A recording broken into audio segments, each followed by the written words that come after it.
네, 안녕하세요. 반갑습니다. 돈만의TV의 한동 대표입니다. 오늘은요, 좀 좋은 뉴스를 한번 분석해 보도록 하겠습니다. 현대차와 애플이 손잡으면 벌어지는 일.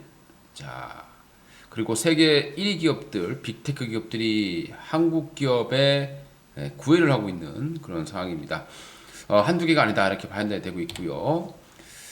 일단, 금요일 날 뉴스가 나왔습니다. 로이터 통신을 통해서 이제 나오면서 관련주들의 주가가 폭등하는 현상들이 발생을 했습니다. 현대차와 애플 전기차 동맹을 점화하고 있다라는 뉴스가 발생했었고요. 이걸로 인해서 이제 테슬라를 잡으러 가는 그런 상황이라고 보시면 되겠습니다. 테슬라 잡기 위해서 거대 공룡을 잡기 위해서 지금 테슬라 같은 경우 시가총액이 이제 글로벌 탑5 안에 이제 들어가는 상황이 됐고 세계 최대 주식부로서 앨런 머스크가 등극을 했습니다. 그만큼 지금은 테슬라의 동무대가 이어지고 있는 상황입니다. 왜 테슬라가 이렇게 잘 나가겠습니까? 바로 이제 이 자율주행과 이 관련된 모든 기술들을 독자적으로 할 수 있는 그런 기술력을 다 확보하고 있기 때문에 테슬라가 이렇게 잘 나가고 있다라고 보시면 될 것 같습니다. 그래서 얼마 전에 이제 그런 뉴스도 있었죠. 앨런 머스크가 애플에 우리 좀 사가라 했는데 애플에게 거절당했다라고 이제 조롱 섞인 그런 말도 한 적이 있습니다.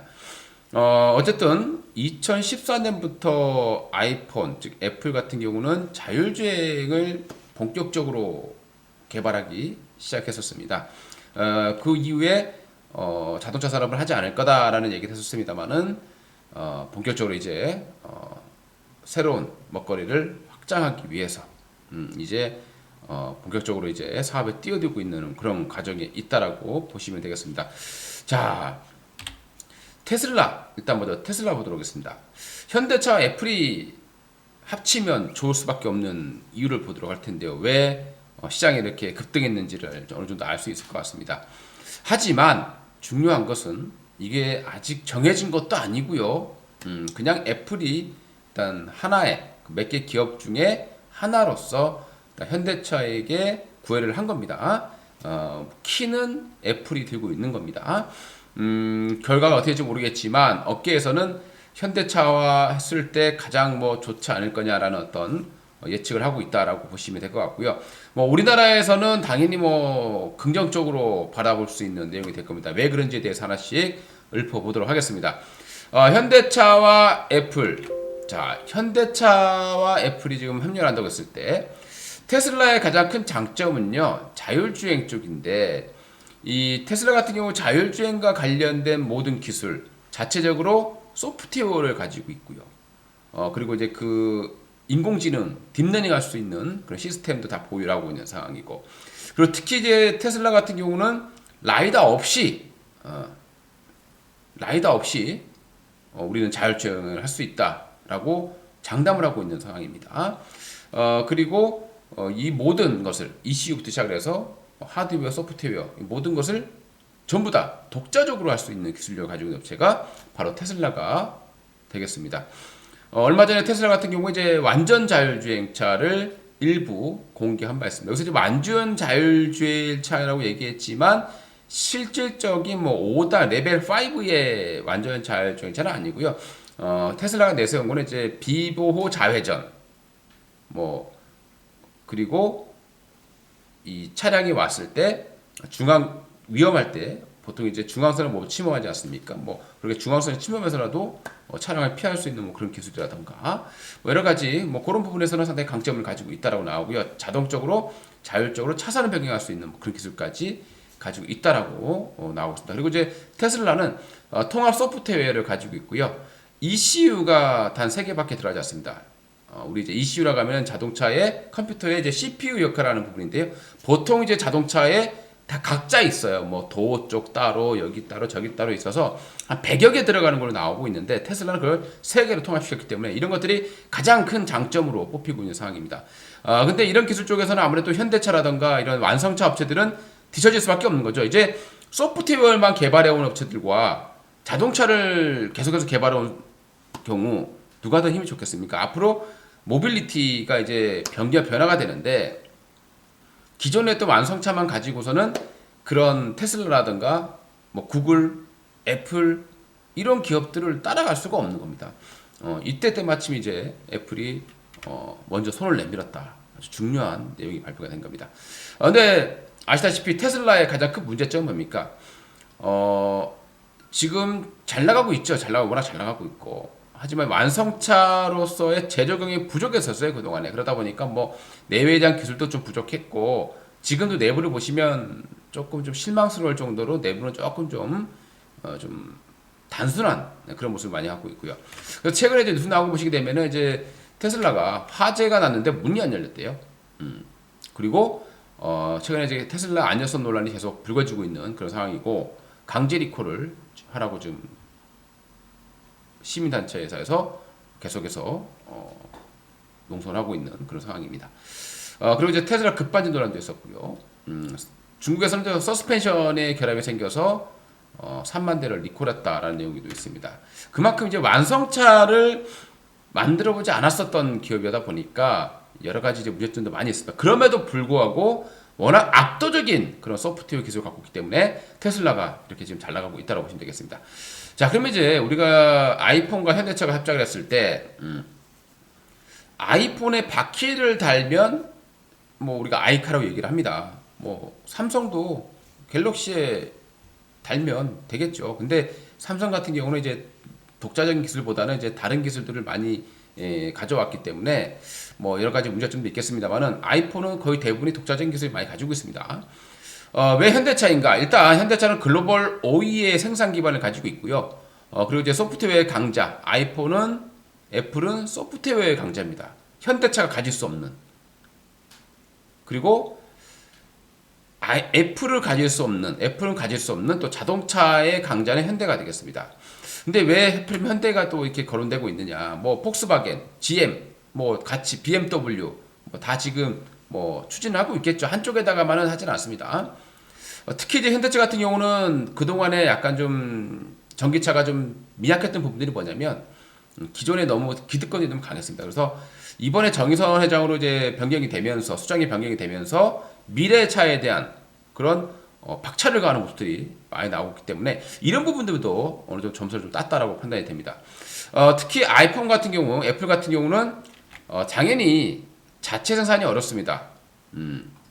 테슬라는 그래도 그 전부터 계속 개발해 왔던 것이었고, 애플은 그게 지금 되지 않은 상황이기 때문에 자체적으로 생산하는 건 사실상 불가능에 가깝지 않을까라는 생각이 들고요. 기존 업체를 인수하는 방법도 있습니다만은 그건 역시도 너무나 리스크가 크다라고 판단이 됩니다. 그렇다면 자, 전기차 전용 플랫폼 업체, 전기차 전용 플랫폼을 가진 업체가 타깃이 되겠죠. 현대차 같은 경우는 지난해까지는 전기차 전용 플랫폼이 없었습니다. 그럼에도 불구하고 전기차 부분에서 세계 4위의 점유율을 기록한 바 있었죠. 판매를 기록했었고요. 이번에 이제 2021년부터 현대차가 바로 eGMP라는 그런 전기차 전용 플랫폼을 이용해서 전기차 전용 차가 이제 출시를 하게 됩니다. 그러면 자, 규모의 경제예요. 많이 만들수록 단가는 내려가겠죠. 수익성 높아지겠습니다. 그러면 현대차가 향후에 앞으로 뭐 미래의 얘기가 되겠습니다만은 아이폰과 애플과 합작을 한다라면 생산량도 늘어지겠고 둘이서 같이 생산한다라면 단가도 이익이 될 수 있다 이렇게 나오고 있습니다. 그 다음에 이제 한국 같은 경우는 이제 K 배터리 3사를 보유하고 있죠. 전기차에서 가장 핵심이라고 할 수 있는 배터리 SK, LG, 삼성을 가지고 있습니다. 그리고 부품업체들도 상당히 풍부하죠. 우리나라 부품업체들을 기술을 뭐 독일이라던가 뭐 미국에서도 많이 쓰고 있듯이 한국의 이런 부품업체들도 많이 풍부하게 가지고 있다는 겁니다. 그리고 이제 아이폰 같은 경우는 애플 같은 경우는 아이폰에 대해서 대만에서 폭스콘을 통해서 위탁 생산을 해서 그것만 가지고도 이미 충분한 수익성을 확보하고 있는 그런 상황입니다. 그렇기 때문에 아이카도 현대차가 한다 하더라도 외주를 준다 하더라도 충분히 수익성이 있다. 뭐 이렇게 판단한 것으로 이해가 되고 있습니다. 테슬라를 이제 따라잡을 수 있는 방법이에요. 일단 자율주행. 지금 애플 같은 경우는 워낙 방대한 빅데이터를 가지고 있고 자율주행에 대한 풍부한 그런 기술력을 가지고 있습니다. 현대차 같은 경우, 즉 애플 같은 경우는 인지하고 판단하는 데에 대한 그런 강점을 가지고 있어요. 14년부터 개발해 왔기 때문에. 현대차 같은 경우는 최근에 미국의 앱티브라는 회사와 합작법을 설립했죠. 그래서 그 합작법인을 통해서 바로 이 제어, 어떤 사고 발생할 것 같을 때 뭐 핸들을 튼다거나 뭐 이런 제어 능력, 여기에 강점을 가지고 있습니다. 그래서 두 개 합치게 된다면 인지와 판단, 제어 쪽에서의 강점을 한 번에 가져올 수 있다고 보시면 되겠고요. 최근에 앱티브라는 업체는 합작법인은 자율주행의 라이브러리, 그러니까 앱티브라는 회사가 자율주행의 라이브러리 누신이라는 것을 보유하고 있습니다. 여기 이제 오픈 소스로 공개를 해놓은 그런 상황이고요. 그렇게 되면 아무래도 점유율이 높아질 수밖에 없다고 보시면 되겠습니다. 그러면 이제 결과적인 방법은 현대와 애플이 공동으로 개발을 하고 현대차가 생산을 맡는 그런 그림이 가장 이상적이다라고 생각이 되고 있고요. 특히 또 현대차 같은 경우는 로보택시하고 자율주행에 대한 또 핵심 연구를 하고 있는 그런 상황입니다. 그리고 특히 이제 배터리 같은 경우도요. 배터리 같은 경우도 협력을 할 가능성이 높아지고 있습니다. 다만 이제 배터리는 좀 이견이 많아요. 현대차는 뭐 배터리를 자체 생산하지는 않죠.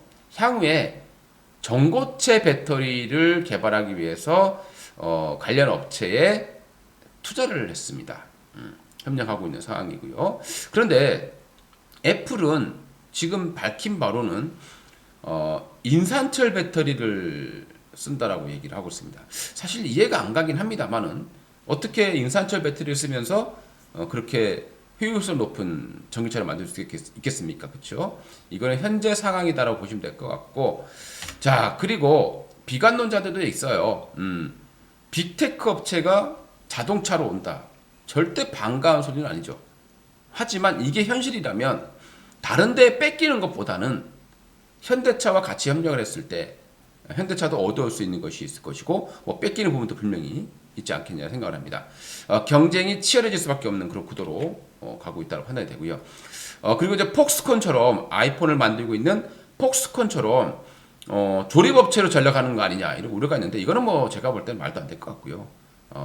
그 조립만 현대차도 자체적으로 지금 세계 5위의 생산량을 가지고 있는데 뭐 조립업체로 전략하겠습니까? 폭스콘이야 자체적으로 만든 게 별로 없었으니까 조립만 한다 하더라도 뭐 크게 우려가 없겠습니다만은 현대차가 이렇게 조립업체로 전략할 가능성은 크지 않다고 보시면 되겠습니다.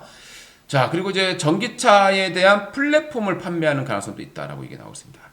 전기차의 플랫폼이라는 것은 하나의 어떤 그런 기초 틀이 만들어지면 거기 위해서 이렇게 쫙 쌓아가는 겁니다. 조립하는 것처럼. 그래서 그 플랫폼 자체를 판매할 가능성도 있다라는 얘기들이 나오고 있습니다. 자, 그리고 마지막으로 뭐 정말 좋아진다라면 지금 현대차 같은 경우는 얼마 전에 세계 최고의 기술력을 가지고 있다고 평가받는 보스턴 다이내믹이라는 로봇 관련 업체를 인수했습니다. 그 기술력을 보게 되면 정말 로봇이 덤블링도 하고 막 엄청납니다. 그리고 플라잉카 사업도 본격적으로 하게 되는데 또 이 플라잉카 사업 같은 경우는 또 우버가 손을 내밀었어요. 우버가. 그리고 요즘 한국 기업에 많은 기업들이 손을 내밀고 있습니다. 마그나와 에듀전자가 합작법인을 설립을 했고, 그리고 스튜디오 드래곤 같은 경우처럼 한국 K 콘텐츠에도 넷플릭스가 손을 내밀고 있는 상황입니다. 정말 이런 내용만 본다라면 정말 기분 좋은 내용입니다. 자, 그럼 이제 최근에 이제 현대차하고 대표적인 뭐 관련 종목이라고 뽑힐 수 있는 현대모비스 이런 기업들 주가가 상당히 큰 폭의 상승세를 보여왔었습니다. 현대차 이것 때문에 많이 올라왔죠. 거래량도 대량으로 터지게 되면서 근데 이게 이제 당장에 나올 문제는 아니란 말이죠. 당장에 이게 뭐 현대차가 아이폰과 같이 뭐 하는 것도 아니고 주식은 뭐 기대감으로 올라간다고 합니다만은 추격해서 할 수 있는 부분, 추격해서 수익 낼 수 있는 부분은 일단 크지는 않겠지만 뭐 현대차가 애플카만 있는 건 아니고요. 이제 전기차가 이제 본격적으로 가세를 하기 때문에 뭐 거기에 대한 점수도 좀 많이 주고 있다. 향후에 현대차가 수장이 바뀌면서 완전히 지금 이 모빌리티, K 모빌리티에 대한 그런 앞서가는 어떤 상황이 아닌가라고 생각이 들어요. 그래서 현대차 같은 종목들도 뭐 최근에 많이 올라왔었고 그러다 보니까 그 동안에 정말 자동차 부품 업체들 보면요 엄청나게 빠졌었습니다. 5년 동안 줄곧 하락만 해왔었다는 거죠. 최근 들어서 좀 많이 급등하는 모습들이 나오고 있습니다. SL 이런 기업들도 보시게 되면 최근에 이제 주가가 쭉쭉쭉 치고 올라가고 있습니다. 그러면 이제 전기차하고 자율주행 쪽을 보셔야 되는데 최근에 이제 그러다 보니까 자율주행 관련 종목이었던 에이테크 솔루션이라는 업체가 또 급등을 했었습니다. 뭐 에이테크 솔루션 같은 경우는 삼성이 지분을 가지고 있죠. 그리고 삼성전자에서 분사된 그런 기업이었는데 이 업체가 이제 자율주행에 대한 기술력을 가지고 좀 있다라는 거거든요. 그래서 최근에 또 이제 급등하고 있는 그런 모습이 나오고 있고 최근에 이제 정부에서 우리나라가 이제 V2X, CV2X를 이제 자율주행에 적용하기로 했다라고 뉴스가 나왔었습니다. 그래서 최근에 이제 뭐 대표적인 관련주로서 뭐 라닉스라는 종목도 또 상한가를 들어가는 모습이 있었습니다. 그 외적으로 뭐 보신다라면은 우리 차량용 지능화와 관련해서 본다라면 뭐 여러 가지 있겠죠. 뭐 만도가 가장 먼저 많이 올라가고 있고요. 뭐 만도는 기억하실 겁니다, 여러분들. 제가 이 돈마니 TV에서 바로 한 요 정도 있을 때였던 걸 기억을 합니다. 제가 자식에게 물려주고 싶은 종목이었다라고 뽑았던 대표적인 종목 삼성 SDS와 바로 만도였거든요. 만도가 이렇게 폭등세를 기록을 하고 있습니다. 이렇게 돈마니 TV를 자주 청취하신다면 또 좋은 종목들 상승 초기에 좀 많이 참고할 수 있지 않을까 이렇게 생각도 듭니다. 오늘 영상이 마음에 드셨다면 좋아요, 구독 그리고 다음에 더 좋은 소식을 실시간으로 받고 싶으시다면 알림 설정 꼭 해주시기 바라겠습니다. 이상 돈마니 TV의 한동훈 대표였습니다. 감사합니다.